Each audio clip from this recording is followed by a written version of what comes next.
Welcome, ladies and gentlemen, to another edition of Driving Perilously, the show in which we turn on the radio and talk about what it is that we find. It's a special $25,000 episode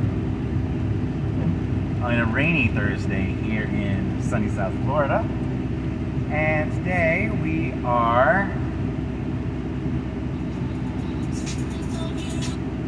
going to talk about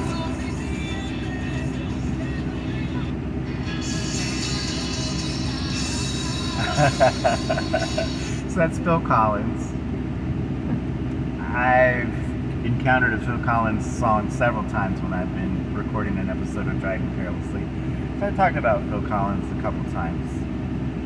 I talked about the fact that he wrote the music for Disney's Tarzan.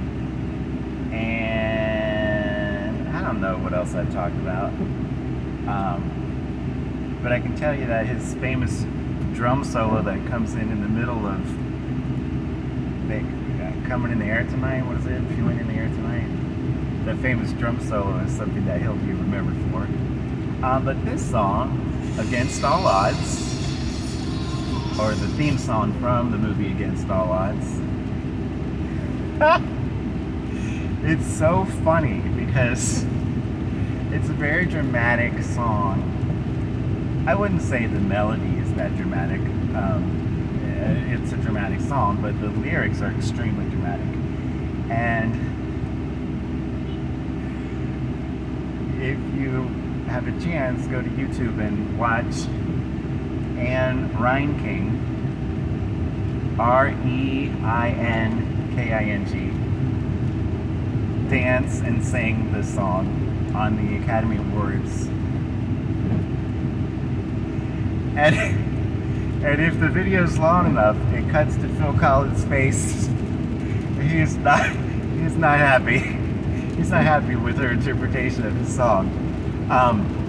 She was a beloved Broadway star. I'm not sure why I never saw her on Broadway.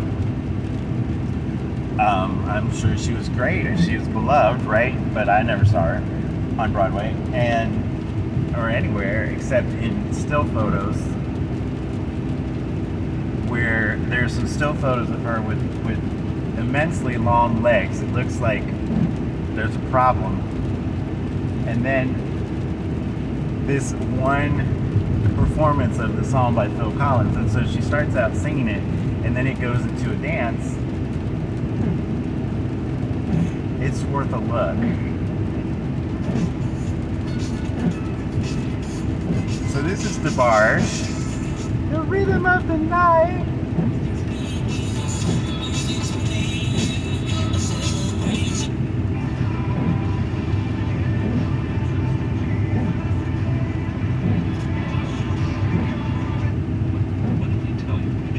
All right, what else we got? Basically, never talked about it. It's changing our perspective.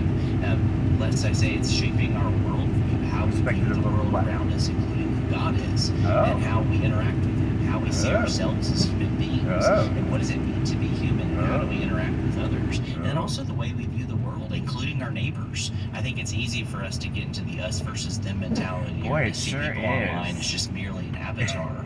It's so ridiculous when we do that. We say, well, they did this, and they said that, and they do this dumb thing, and they... Well, in many ways, we're all they, and we're all us, right? So dividing up the world into half of the world you can blame for something,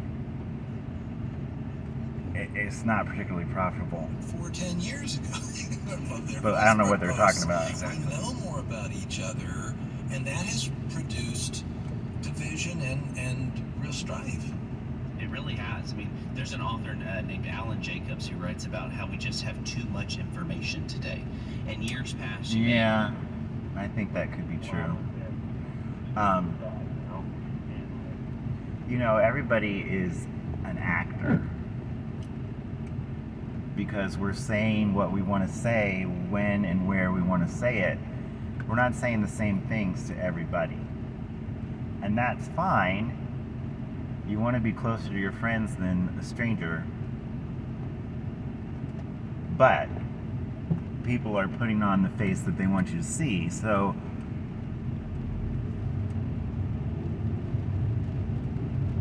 when we're in charge of our own image, we're probably only going to say the good stuff, right? But in this age of information, it's easy to find out lots and lots of stuff. And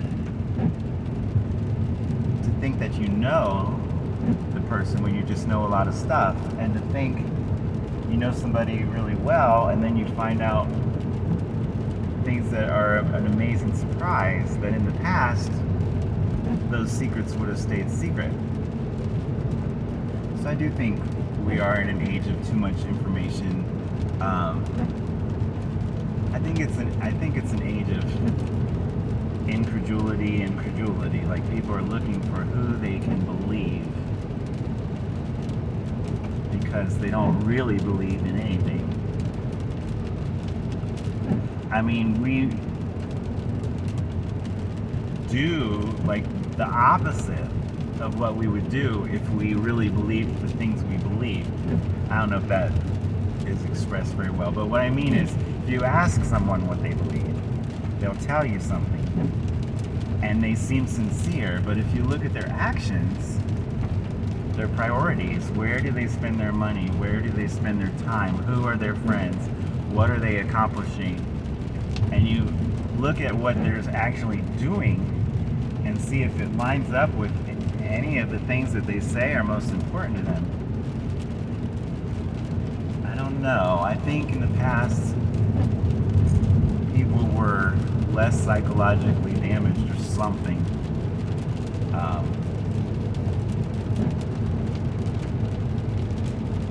I don't know. It's just there's an illogic and an inconsistency that's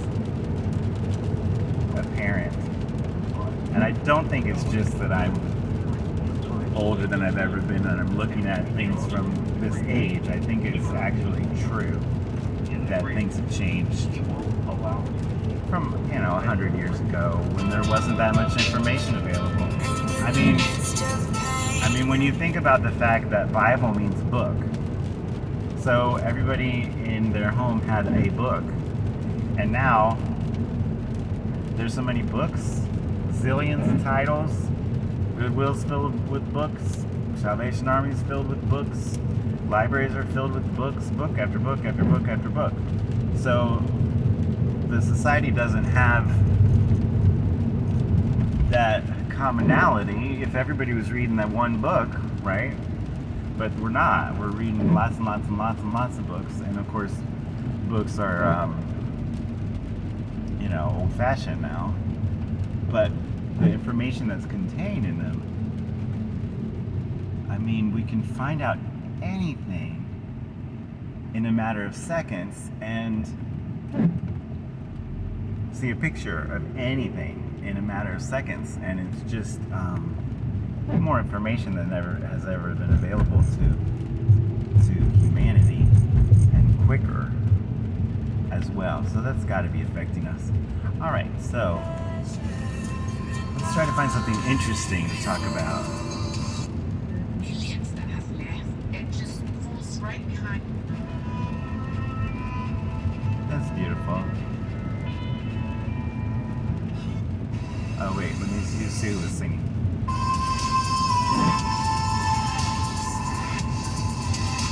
Towns across the region. Aparicio says these countries also need funding to ensure Venezuelan migrants can access. That's stuck with me forever. Fall is just around the corner.